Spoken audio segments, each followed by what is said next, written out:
El vasto desierto de Uz, un horizonte que se extendía sin límites bajo un sol implacable, era el hogar de un hombre cuya vida se había convertido en un monumento a la bendición y la rectitud. Su nombre era Job. Él no era simplemente rico, él era, de lejos, el hombre más grande de todo el Oriente. Su prosperidad material era asombrosa. Su rebaño se contaba por miles, con 7.000 ovejas que pastaban en las colinas, 3.000 camellos que surcaban las rutas comerciales y 500 yuntas de bueyes labrando la tierra fértil, protegidos por un ejército de 500 asnas. Pero la verdadera riqueza de Job no residía en sus bienes, sino en su carácter. La Escritura lo describe de una manera que pocos mortales pueden alcanzar. Era un hombre intachable, recto, temeroso de Dios y apartado del mal. Su hogar era un centro de alegría y celebración familiar, con 7 hijos varones y 3 hijas, un total de 10 herederos que disfrutaban de banquetes, y la unidad que su padre y madre les proporcionaban. Job, sin embargo, llevaba su piedad más allá de la mera observancia. Era un sacerdote en su propia casa. Después de cada ciclo de banquetes familiares, se levantaba temprano, purificaba a sus hijos y ofrecía holocaustos por cada uno de ellos, pensando que en medio de la celebración, alguno de sus hijos podría haber pecado en su corazón, maldiciendo a Dios sin darse cuenta. Esta profunda humildad y vigilancia espiritual revelan no solo su amor por Dios, sino también una preocupación paternal que resonaba con la pureza. Job vivía en una burbuja de bendición y protección, que humanamente hablando parecía inquebrantable, una vida que muchos de nosotros anhelamos. Seguridad, abundancia, respeto y una conexión ininterrumpida con lo sagrado. Esta vida de paz absoluta, sin embargo, estaba a punto de colisionar con una realidad celestial que él ni siquiera imaginaba, demostrando que la verdadera fidelidad se pone a prueba no en la bonanza, sino cuando la tierra se abre bajo los pies. La perfección de su vida terrenal estaba a punto de ser utilizada como el escenario principal para un drama cósmico, donde su alma sería el premio y su fe la única herramienta. Mientras Job disfrutaba de su prosperidad y realizaba sus rituales piadosos, una escena de profundo contraste se desarrollaba en los ámbitos celestiales, un lugar invisible donde se tomaban decisiones que transformarían irrevocablemente la vida del justo en la tierra. Llegó el día en que los hijos de Dios se presentaron ante él, y entre ellos, haciendo una aparición ominosa y desafiante, estaba también el acusador, Satanás. Dios, con una autoridad inquebrantable, preguntó al adversario de dónde venía, y éste respondió con la característica arrogancia de quien ha estado recorriendo la tierra, observando y buscando debilidades en la humanidad. Entonces, en un momento de exaltación divina, Dios mismo presenta a Job como un ejemplo, desafiando a Satanás a reconocer su integridad. ¿No has considerado a mi siervo Job, que no hay otro como él en la tierra, varón perfecto y recto, temeroso de Dios y apartado del mal? Esta pregunta de Dios es la más alta forma de elogio que un mortal puede recibir, pero también sirvió como detonante para el más profundo escepticismo del adversario. Satanás, siempre pragmático y cínico, desestimó la piedad de Job, reduciéndola a un simple intercambio comercial, a una transacción. Él no creía en el amor desinteresado. Su argumento era simple. ¿Acaso Job teme a Dios de balde? Satanás afirmó que la piedad de Job era sólo una consecuencia, un subproducto de la protección y la riqueza que Dios le había otorgado. En esencia, sugirió que la fe de Job era una fe comprada, interesada, sostenida por la valla de protección divina. Si Dios quitara esa barrera, si permitiera que el sufrimiento penetrara, la verdadera naturaleza de Job, según el acusador, saldría a la luz, y Job maldeciría a Dios en su propia presencia. Es una pregunta que resuena en nuestra propia existencia. ¿Servimos a Dios por quien Él es o por lo que Él da? Este desafío celestial selló el destino inmediato de Job, pues Dios, con plena confianza en la fidelidad de su siervo, le dio a Satanás permiso para tocar todo lo que poseía, toda su riqueza y sus hijos, con una única y crucial limitación. No podía tocar a Job. Permiso concedido, el drama estaba listo para comenzar. La escena regresa a la tierra, pero la paz había desaparecido. Lo que sucedió a continuación no fue un desastre aislado, sino un aluvión, una serie coordinada y perfectamente ejecutada de calamidades que llegaron sin tregua. La prueba de la fe de Job no se desarrolló en meses o años, ocurrió en un solo día, en la sucesión despiadada de mensajeros que llegaban jadeando con la tragedia escrita en sus rostros. El primer mensajero llegó pálido para anunciar que los sabeos habían irrumpido, llevándose los bueyes y las asnas, y masacrando a los criados. Apenas había terminado de hablar, con el eco de la incredulidad aún flotando en el aire, cuando el segundo mensajero apareció con noticias aún más aterradoras. Un fuego de Dios, probablemente un rayo, había caído del cielo, consumiendo las ovejas y a los pastores que estaban con ellas. La velocidad de la destrucción era inhumana. Cada informe borraba la posibilidad de asimilar el anterior. Entonces irrumpió el tercero, con la voz quebrada, relatando cómo los caldeos, divididos en 3 escuadrones, habían asaltado y robado los 3000 camellos, asesinando a más siervos. En cuestión de minutos, Job pasó de ser el hombre más rico del Oriente a un hombre completamente arruinado y despojado. Pero la prueba más desgarradora, el golpe que destrozó el alma y el corazón de cualquier padre, llegó con el cuarto y último mensajero. Este hombre, con los ojos llenos de terror inefable, relató que, mientras los 10 hijos de Job celebraban en casa del primogénito, un gran viento, un torbellino del desierto, había venido repentinamente, golpeando las 4 esquinas de la casa, colapsándola y matando a todos los hijos en el acto. 10 vidas, 10 futuros, el legado y la alegría de Job, borrados en un instante de polvo y escombros. ¿Quién de nosotros puede soportar tal densidad de pérdida? Es en estos momentos, cuando el mundo se desmorona de manera tan violenta, que entendemos que la fe no es un adorno para los buenos tiempos, sino el único ancla cuando la tempestad nos arranca de raíz.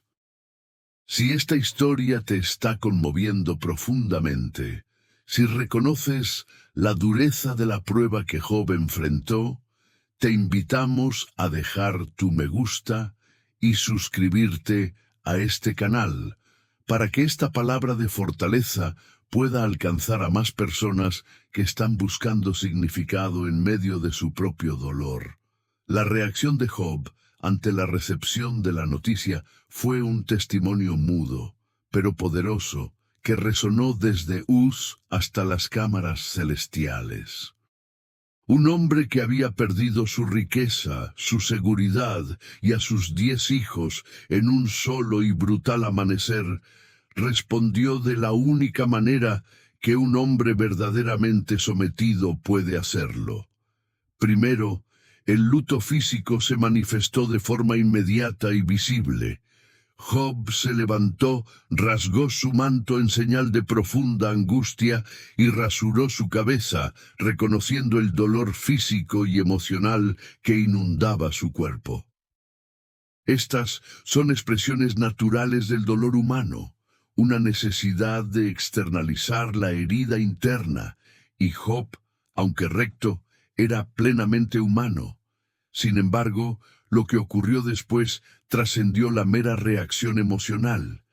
Luego de estas manifestaciones de luto, Job cayó en tierra postrado, no en un colapso de desesperación, sino en un acto consciente de adoración. Este gesto es el epicentro de la teología de la prueba. Postrarse en la tierra, que ahora se había convertido en su cama de dolor, no era un acto de resignación pasiva, sino una declaración de soberanía. Él reconoció que la calamidad no había venido por casualidad, sino que había sido permitida por aquel que tiene el control final de todas las cosas. Es en este momento que Job pronuncia una de las frases más revolucionarias y difíciles de aceptar en la historia de la fe humana. Una sentencia que desmanteló de inmediato el argumento de Satanás. Desnudo salí del vientre de mi madre, y desnudo volveré allá. Jehová dio, y Jehová quitó. Sea el nombre de Jehová bendito. Esta afirmación no fue una exclamación de un hombre que no sentía dolor. Fue la conclusión meditada de un hombre que entendía que todo lo que poseía era un préstamo divino, y que el dador tiene derecho a retirar el regalo sin necesidad de justificación. Él bendijo a Dios no a pesar del dolor, sino en medio del dolor, manteniendo la integridad de su corazón. Y es por ello que su vida se convirtió en un faro para todos aquellos que buscan entender cómo adorar cuando el alma está hecha pedazos. Así, en esta primera ronda del drama cósmico, la fidelidad de Job brilló como oro purificado. El texto sagrado lo confirma con una simplicidad contundente, una frase que sella el resultado. En todo esto no pecó Job, ni atribuyó a Dios despropósito alguno. Su corazón se mantuvo puro, y sus labios no pronunciaron ninguna palabra de maldición, resentimiento o acusación contra la justicia divina.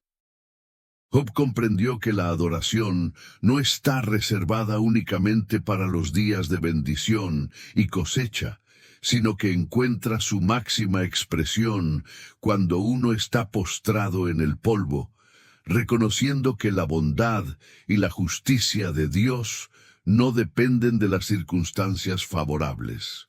Satanás había fallado rotundamente en su intento de desenmascarar una fe interesada.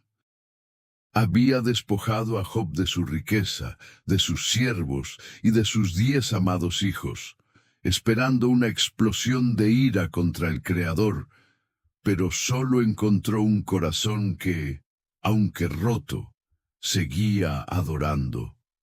Sin embargo, el adversario no estaba dispuesto a retirarse tan fácilmente. El ataque contra los bienes materiales y los hijos de Job no había logrado quebrar su espíritu. Por lo tanto, el juicio celestial aún no había terminado. La prueba ahora tenía que pasar de lo externo a lo íntimo, del patrimonio a la persona misma.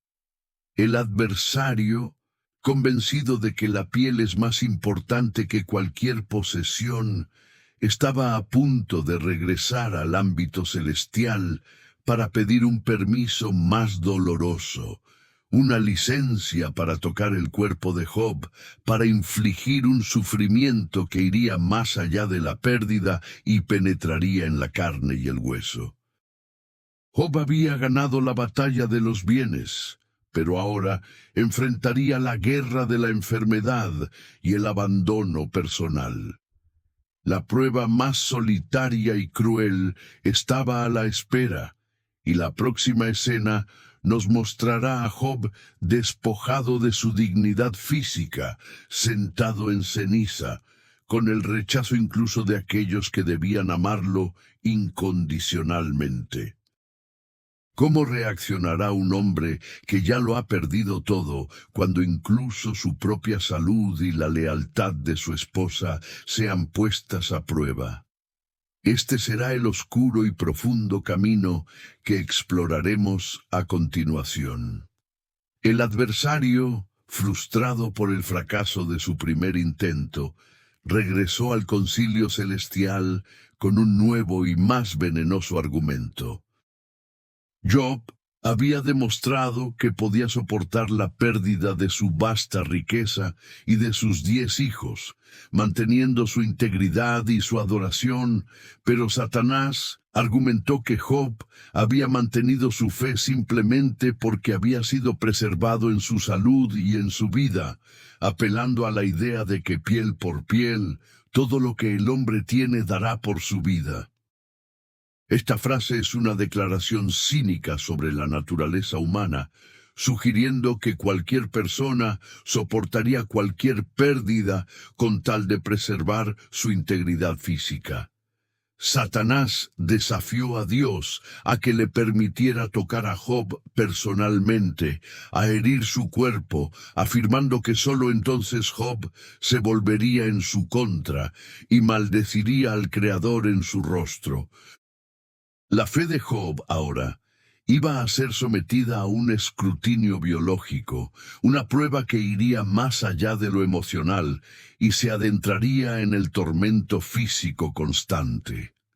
Dios, con su soberanía inmutable y su confianza infinita en Job, concedió este segundo permiso, pero estableció un límite infranqueable. He aquí, él está en tu mano, mas guarda su vida.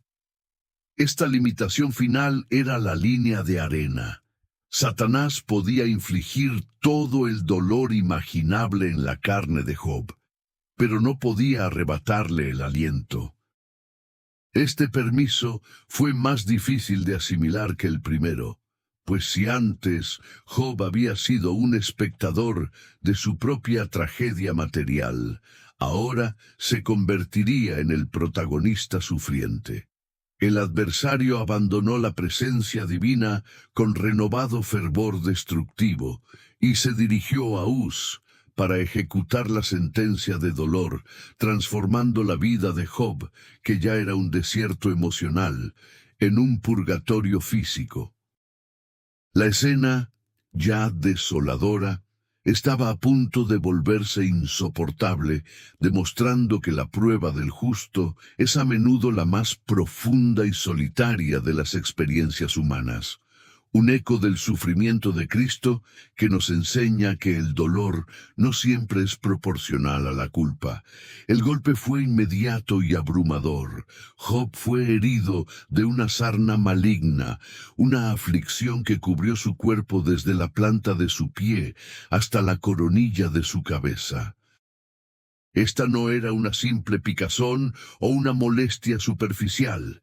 Era una enfermedad atroz que producía úlceras abiertas, supurantes y dolorosas, dejando su cuerpo en un estado de repulsiva miseria.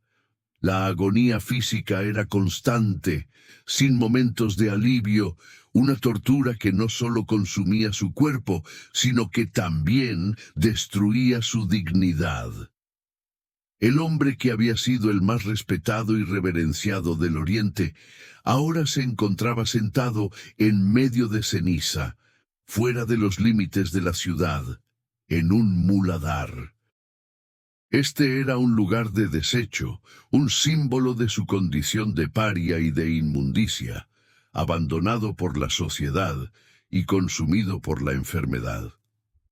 Para intentar mitigar el insoportable escozor y el dolor de las heridas, Job tomaba un tiesto, un trozo de vasija rota, para rascarse. Imaginemos la escena. El hombre más grande de la tierra, cubierto de llagas, cubierto de ceniza, usando un fragmento de cerámica para aliviarse en un ciclo interminable de dolor y autolesión. La miseria había alcanzado su punto máximo, y ahora, en el colmo de su desolación, Job enfrentó la prueba más íntima y traicionera, la de su propia esposa.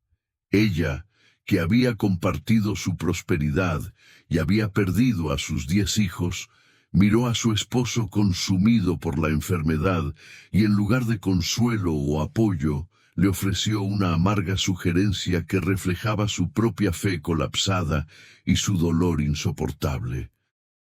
Ella le dijo: «¿Aún retienes tu integridad? Maldice a Dios y muérete».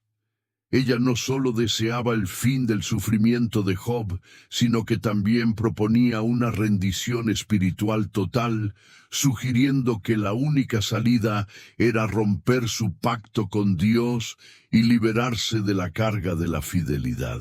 En ese momento, Job no solo perdió su salud y sus hijos, sino que también enfrentó el abandono emocional de su compañera de vida. Ante la explosión de desesperación de su esposa, Job respondió con una calma que desmentía el infierno que ardía en su cuerpo. Su respuesta fue un lamento, pero también una fuerte reprensión teológica. Como suele hablar cualquiera de las mujeres fatuas, has hablado. ¿Qué? ¿Recibiremos de Dios el bien y el mal no lo recibiremos? Esta frase es la columna vertebral de la paciencia y la sabiduría de Job en medio de la adversidad. Él estaba señalando la superficialidad de una fe que solo acepta las bendiciones y rechaza la mano de Dios cuando trae consigo el sufrimiento. Job entendía que la soberanía de Dios se aplica tanto a los momentos de alegría como a los valles de sombra, y que aceptar una parte y rechazar la otra es negar la plenitud de su majestad. En todo esto, nos dice la Escritura, Job no pecó con sus labios. Él se mantuvo firme en su decisión de no atribuir a Dios injusticia o maldad. Este acto de resistencia, esta obstinación en la fidelidad, fue la segunda gran victoria en la batalla contra Satanás. Job, completamente solo, despojado de todo y cubierto de dolor, seguía honrando a Dios. La soledad de Job en el muladar era casi total. Sin embargo, no pasó mucho tiempo antes de que 3 figuras entraran en la escena, trayendo consigo no alivio, sino el inicio de una nueva y más agotadora forma de sufrimiento, el debate teológico y la incomprensión humana. Estos 3 hombres eran Elifaz de Temán, Bildad de Súa y Zofar de Naamat, 3 amigos que, al enterarse de la inmensa calamidad que había caído sobre Job, se pusieron de acuerdo para venir a condolerse con él y a consolarle. Su intención era buena, nacida de la amistad y el respeto que sentían por el gran hombre Job, pero su consuelo estaba destinado a convertirse en una dolorosa y larga confrontación. Cuando los 3 amigos llegaron al lugar del tormento de Job, la visión que se presentó ante ellos fue tan espantosa que apenas pudieron reconocer al hombre que alguna vez fue el más ilustre del Oriente.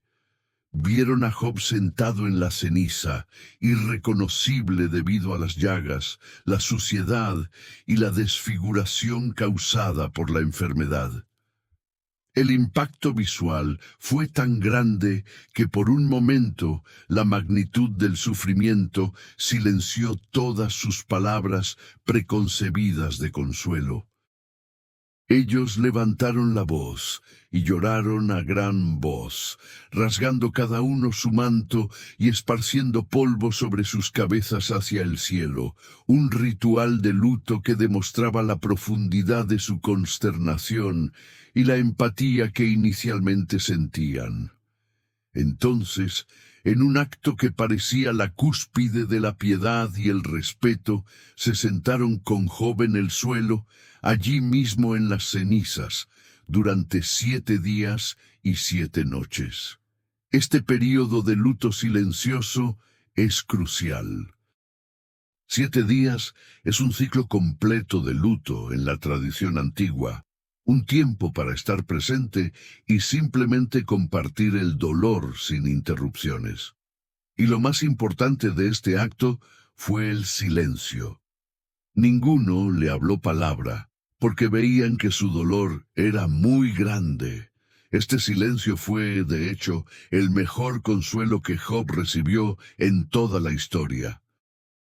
Fue un silencio de solidaridad, de respeto a la magnitud de la pérdida, una aceptación tácita de que no había palabras humanas que pudieran mitigar la tragedia. Si alguna vez te has preguntado cómo consolar a alguien que está en medio de un dolor profundo, recuerda a los amigos de Job durante estos 7 días. La simple presencia, sin juicio, sin explicaciones baratas, es a menudo el bálsamo más poderoso. Pero este silencio no podía durar eternamente, y su final, tristemente, marcó el inicio del verdadero calvario emocional para Job. Al cabo de esos 7 largos días de luto compartido, cuando el peso del silencio se había vuelto casi insoportable, fue Job mismo quien lo rompió, iniciando el diálogo que dominaría la mayor parte de esta historia. La ruptura del silencio no vino en forma de adoración o afirmación de fe, sino como una explosión controlada de profunda angustia. Job maldijo el día en que nació, expresando un deseo radical de inexistencia. Él anhelaba nunca haber visto la luz del sol, pidiendo que aquel día fuera borrado del calendario y cubierto de densas tinieblas.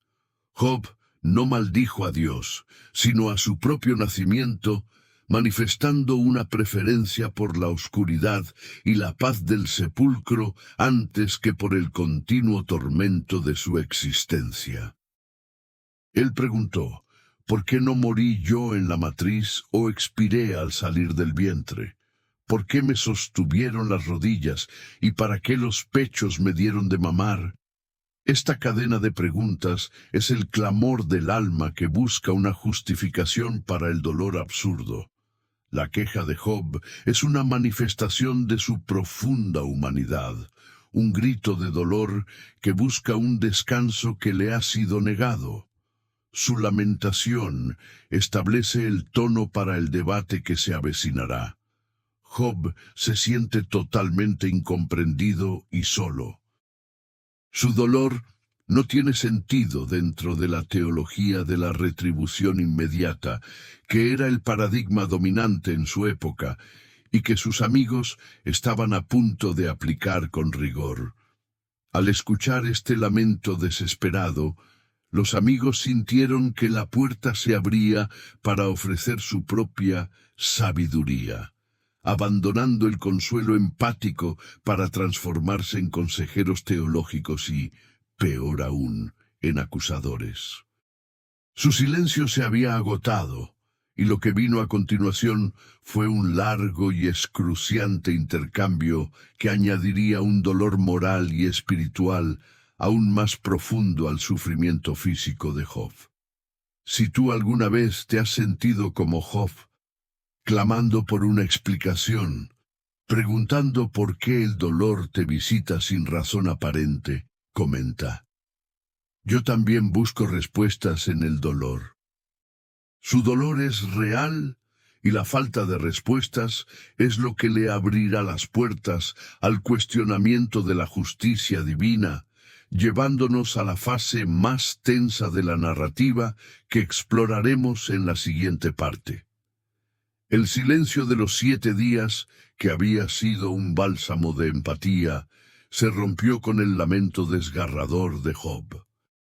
Este clamor dio pie al inicio del gran diálogo, una de las secciones más extensas y complejas de la literatura sapiencial, donde el sufrimiento de Job se convirtió en el campo de batalla de la teología. El primero en hablar fue Elifaz el temanita, el más sensible y aparentemente piadoso de los 3, pero cuya compasión estaba mezclada con una teología rígida. Elifaz comenzó apelando a la experiencia y a la tradición, preguntándole a Job si su confianza y su integridad de antaño no deberían ser su consuelo en este momento. Él insinuó que el sufrimiento de Job era el resultado de un pecado, quizás no evidente para los demás, pero definitivamente conocido por Dios. Su argumento central era la teología de la retribución estricta. Los justos jamás perecen, y la calamidad solo cae sobre aquellos que siembran iniquidad. Elifaz afirmó haber recibido una revelación nocturna, un espíritu que le había susurrado la verdad universal. Ningún mortal es justo ante Dios. Por lo tanto dedujo, si Job estaba sufriendo de esta manera atroz, era imposible que fuera inocente. Esta conclusión, aunque bien intencionada, destrozó el consuelo de la presencia. Los amigos de Job no podían concebir un sufrimiento tan vasto que no fuera proporcional a una maldad oculta. Para ellos, Job estaba siendo obstinado en su autodefensa. Elifaz le aconsejó a Job que se arrepintiera y se volviera a Dios para encontrar la prosperidad restaurada, sin entender que la verdadera lucha de Job no era por la restauración material, sino por la vindicación moral y la comprensión de por qué un justo estaba sufriendo sin causa aparente. Job, al escuchar estas palabras, sintió que el dolor físico se agravaba con la incomprensión espiritual, percibiendo que sus amigos se habían convertido en torturadores que le exigían una confesión falsa para validar su propia visión estrecha de Dios. Job respondió a Elifaz con desesperación y resentimiento. Él les suplicó a sus amigos que entendieran la magnitud de su agonía, comparando su dolor con la arena del mar, tan inmensa que cualquier palabra de consuelo basada en la justicia estricta le parecía fría e inútil. Job afirmó que, si sus palabras eran precipitadas o amargas, era porque la mano de Dios le había herido profundamente y que sus flechas estaban clavadas en su espíritu, cuya ponzoña consumía su vitalidad. Su queja no era una rebelión, sino una búsqueda apasionada de la verdad. Job se defendió con vehemencia, insistiendo en que no había obrado maldad y deseando que Dios le diera la fuerza para hablar directamente con él, para presentar su caso y entender la razón de este tormento sin justificación.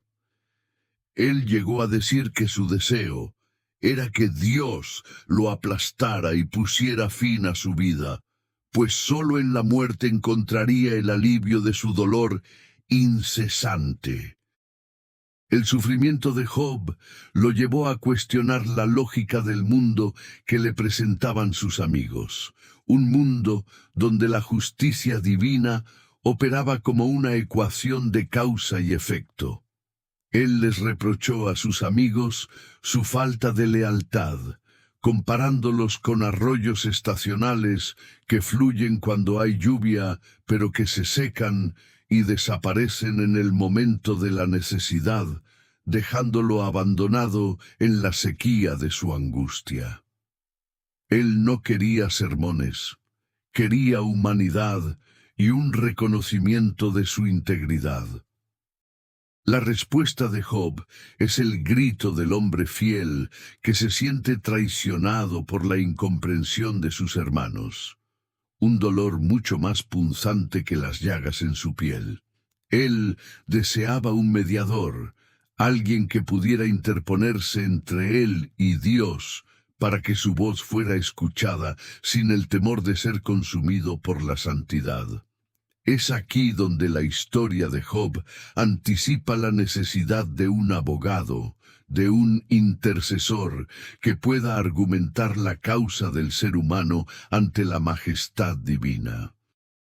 Tras la vehemente defensa de Job, intervino el segundo amigo, Bildad el Sujita, cuyo discurso fue mucho más brusco y menos piadoso que el de Elifaz. Bildad no intentó disfrazar su acusación con palabras suaves. Fue directo al grano, basándose firmemente en la tradición legal y la autoridad de los antepasados. Su pregunta inicial fue un reproche brutal. ¿Hasta cuándo hablarás tales cosas, y las palabras de tu boca serán un viento impetuoso? Bildad esencialmente acusó a Job de usar palabras vacías y de desafiar la sabiduría inmemorial. Lo más devastador de su discurso fue la alusión directa a la pérdida de los 10 hijos de Job. Bildad afirmó: si tus hijos pecaron contra él los ha echado en el lugar de su traspaso. Este es un golpe maestro de crueldad.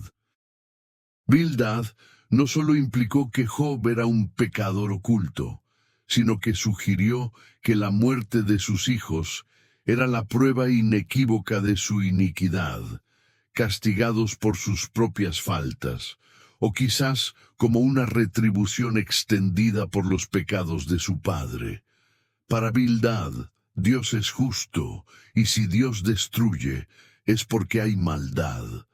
Si Job era inocente, Dios le restauraría inmediatamente, pero como el sufrimiento persistía, la culpa era evidente.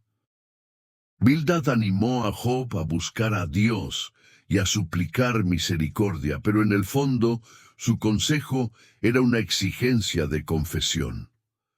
Job, herido por la implicación sobre sus hijos, respondió a Bildad reconociendo el poder de Dios, describiendo su majestad como insuperable, capaz de mover montañas y de dominar los cielos. Sin embargo, Job también lamentó que Dios fuera tan poderoso que no podía litigar con él. Si Dios le respondiera, Job temía que no podría sostener un argumento justo, porque no había un juez imparcial en medio. Job se sentía atrapado entre su necesidad de justicia y la imposibilidad de confrontar a un juez tan grande, cuya fuerza era abrumadora. El tercer amigo, Zofar de Naamat, irrumpió en la conversación con la mayor falta de tacto y la más severa acusación. Su impaciencia con la autodefensa de Job era palpable. Zofar fue el más dogmático, acusando a Job de ser un hablador vano y de burlarse de la justicia. Él deseó que Dios mismo hablara para revelarle a Job los secretos de la sabiduría, pues la verdad de Dios es mucho más profunda que la comprensión humana. Zofar, en su arrogancia, prácticamente afirmó que Job merecía un castigo aún mayor del que estaba recibiendo, diciendo que Dios le estaba cobrando menos de lo que su iniquidad merece. Esta es la cumbre de la insensibilidad pastoral. Zofar exigió que Job apartara la iniquidad de su mano y se arrepintiera de su maldad oculta. Él prometió la restauración inmediata, insistiendo en que el sufrimiento es la vara del impío. Zofar estaba ciego a la posibilidad de que el sufrimiento tuviera un propósito más grande que el castigo. A estas alturas, el debate había descendido a un ciclo de acusaciones circulares. Y Job, cada vez más irritado por la presunción de sus amigos, respondió sarcásticamente: «Ciertamente vosotros sois el pueblo, y con vosotros morirá la sabiduría». Él se sintió insultado por la idea de que la verdad que ellos proclamaban era propiedad exclusiva de la tradición, una verdad que él conocía perfectamente. Job se aferró desesperadamente a su integridad, proclamando: «Hasta que yo muera, no quitaré de mí mi integridad». Él no podía mentirle a Dios ni a sí mismo. Él desafió a sus amigos a demostrar su error, a mostrarle el pecado oculto. Este largo diálogo, que se extendió a lo largo de muchos capítulos con 3 rondas de acusaciones y respuestas, reveló la limitación de la sabiduría humana para interpretar la complejidad del dolor. Los amigos estaban equivocados. El sufrimiento de Job no era castigo. Su rigidez teológica les impidió ver el corazón quebrantado y justo de su amigo, transformando la visita de consuelo en una tortura verbal. La culminación de los 3 ciclos de diálogo dejó a Job en un estado de agotamiento, pero aún más firme en su demanda de justicia. Él seguía anhelando un encuentro con Dios, no para quejarse, sino para que Dios le mostrara por qué. Job se sentía como un objetivo en el desierto, golpeado por flechas invisibles, pero negándose a confesar un crimen que no había cometido. Justo cuando parecía que el silencio volvería a caer, o que el debate se hundiría en la repetición inútil, un cuarto personaje, un joven llamado Eliú, entró en escena, sirviendo de puente para la voz de la divinidad. Eliú se había mantenido en silencio, escuchando todo el intercambio. Él se enojó, tanto con Job por justificarse más a sí mismo que a Dios, como con los 3 amigos por no haber encontrado una respuesta sólida y por haber declarado culpable a Job sin pruebas. El discurso de Eliú es fundamental porque introduce una perspectiva ligeramente diferente. El sufrimiento no es solo castigo, sino que también puede ser una disciplina y una advertencia amorosa para evitar que el hombre caiga en un pecado aún mayor. Eliú habló con autoridad juvenil, defendiendo la imparcialidad de Dios y criticando la idea de que el hombre puede exigir una rendición de cuentas a su Creador. Él preparó el escenario para el evento más trascendental de la historia, porque después de todas las palabras humanas, después de la arrogancia de los amigos y la desesperación de Job, la única voz que faltaba era la del único que podía resolver el misterio, la voz de Dios mismo. El lector y Job estaban al límite de su paciencia. Las preguntas teológicas habían alcanzado un punto muerto.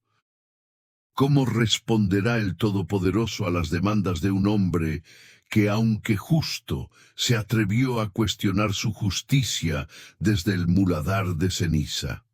Este giro narrativo, donde la retórica humana finalmente cede ante la revelación divina, es el gancho de la esperanza y la expectación, señalando que la respuesta está a punto de llegar, no en un suave susurro, sino en la inmensidad de una tormenta. La tensión del gran diálogo había llegado a su punto de quiebre. Job, agotado por el dolor físico y la batalla verbal con sus amigos, y Eliú, habiendo expuesto la limitación de la sabiduría humana, habían preparado el escenario para la única voz que faltaba. Y fue en ese momento cuando todas las explicaciones humanas se habían revelado insuficientes, que Dios intervino. El relato nos dice que Jehová respondió a Job desde un torbellino, una manifestación dramática de su poder y majestad, envolviendo la escena en la fuerza indomable de la naturaleza. La voz de Dios no comenzó con una explicación de por qué Job estaba sufriendo, ni con una refutación punto por punto de las acusaciones de los amigos. En su lugar, Dios sometió a Job a un torrente de preguntas que giraban en torno a la creación y la soberanía cósmica, una lección magistral de humildad. Dios desafió a Job. ¿Quién es ese que oscurece el consejo con palabras sin conocimiento? Cíñete ahora los lomos como varón, yo te preguntaré, y tú me responderás. La primera serie de preguntas se centró en la arquitectura de la tierra y el universo. ¿Dónde estabas tú cuando yo fundaba la tierra?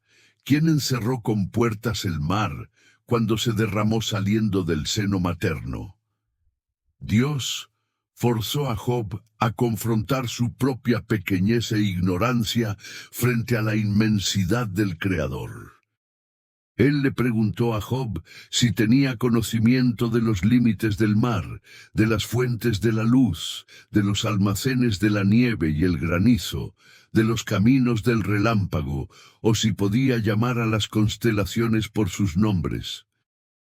El propósito de estas preguntas no era humillar, sino llevar a Job a la comprensión de que si él no podía comprender los procesos naturales más básicos, ¿cómo podría entonces entender los caminos complejos e insondables de la justicia divina y la razón de su sufrimiento?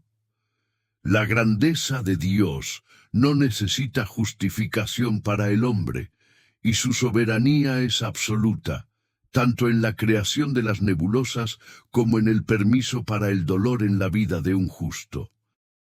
El discurso de Dios continuó, enfocándose en la vida silvestre y el dominio total sobre todo lo creado, lo cual implicaba su gobierno sobre el dolor y el caos. Dios preguntó a Job sobre la provisión para el león, el nacimiento de la cabra montés, la libertad del asno montés, la fuerza del búfalo, la belleza del pavo real, el vuelo del halcón y la majestuosidad del águila. Luego, la prueba se intensificó con la descripción de dos criaturas míticas y poderosas que representaban la fuerza indomable de la creación. El Behemoth, que come hierba como un buey, pero tiene fuerza en sus lomos y un ombligo como bronce, y el Leviatán, la criatura marina indomable, cuya piel es impenetrable y cuyo aliento enciende carbones. Dios usó estas criaturas para ejemplificar su poder ilimitado. Si Job no podía dominar al Behemoth o al Leviatán, estas criaturas que eran sólo una parte de la creación de Dios, ¿cómo podía entonces pensar en debatir o confrontar al Creador de todas las cosas? La respuesta de Dios fue una lección sobre la soberanía radical. El problema de Job no era la injusticia de Dios, sino su presunción al creer que podía comprender o cuestionar el diseño completo de la providencia. La queja de Job había sido que quería llevar su caso ante un juez. Dios le concedió su deseo, pero le recordó que para litigar contra el Omnipotente se requería una sabiduría y un poder que ningún hombre posee. La voz del torbellino no ofreció respuestas teológicas abstractas, sino una revelación de la majestad que hacía innecesarias las respuestas. En presencia de la grandiosidad de Dios, las preguntas de Job se desvanecieron, reemplazadas por el asombro. Ante el torrente de preguntas cósmicas y la abrumadora manifestación de poder, la respuesta de Job fue la única posible para un mortal que acaba de ser confrontado con el infinito: la humildad y el arrepentimiento. Job se dio cuenta de la enormidad de su error, no en su integridad, sino en su atrevimiento al demandar explicaciones. Su primera respuesta fue de silencio, reconociendo su falta de conocimiento y su incapacidad para responder a tan profundas preguntas. He aquí que yo soy vil. ¿Qué te responderé? Mi mano pongo sobre mi boca. Job se humilló, pero Dios continuó preguntando, profundizando la lección sobre la soberanía. Finalmente, Job pronunció su arrepentimiento completo. Yo conozco que todo lo puedes y que no hay pensamiento que se esconda de ti. Por tanto, he hablado de lo que no entendía, cosas demasiado maravillosas para mí que yo no sabía. Este es el punto de inflexión. Job reconoció que había hablado con ligereza sobre asuntos que superaban su comprensión. Su fe pasó de ser una fe basada en la experiencia, lo que veo y recibo, a una fe basada en la revelación, lo que ahora veo de Dios. La conclusión de Job es poderosa. De oídas te había oído, mas ahora mis ojos te ven. Por tanto, me retracto y me arrepiento en polvo y ceniza. El sufrimiento había cumplido su propósito. No había sido un castigo, sino un medio para una revelación más íntima y profunda del carácter de Dios.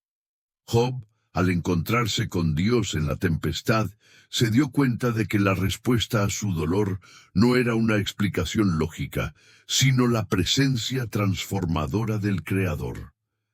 Esta nueva visión superó su necesidad de justicia y lo llevó a una paz que la razón no podía ofrecer. Habiendo confrontado a Job y habiendo logrado la rendición de su alma en humildad, Dios se volvió hacia los tres amigos, Elifaz, Bildad y Zofar, para corregir el error teológico que habían propagado con tanta arrogancia. Dios le dijo a Elifaz: mi ira se encendió contra ti y contra tus dos compañeros, porque no habéis hablado de mí lo recto, como mi siervo Job. Esta declaración es la vindicación final de Job. Sus amigos habían defendido una visión limitada de Dios, reduciéndolo a un dispensador de recompensas y castigos, negando la posibilidad de que el sufrimiento pudiera tener un propósito redentor o educativo. Dios les exigió un sacrificio de 7 becerros y 7 carneros para expiar su pecado de haber hablado falsamente en su nombre. Y luego vino la instrucción más inusual y humillante para ellos: y mi siervo Job orará por vosotros, porque de cierto lo atenderé para no trataros conforme a vuestra necedad, por cuanto no habéis hablado de mí con rectitud, como mi siervo Job. Los amigos que habían exigido la confesión de Job ahora debían depender de la intercesión de él para ser perdonados. Este fue el último acto de restauración de Job como sacerdote en su casa y un testimonio de su carácter. A pesar de haber sido atacado y difamado por ellos, Job oró por sus amigos, perdonándolos y cumpliendo así el mandato de Dios. En el momento en que Job intercedió, el texto afirma: y quitó Jehová la aflicción de Job cuando él hubo orado por sus amigos.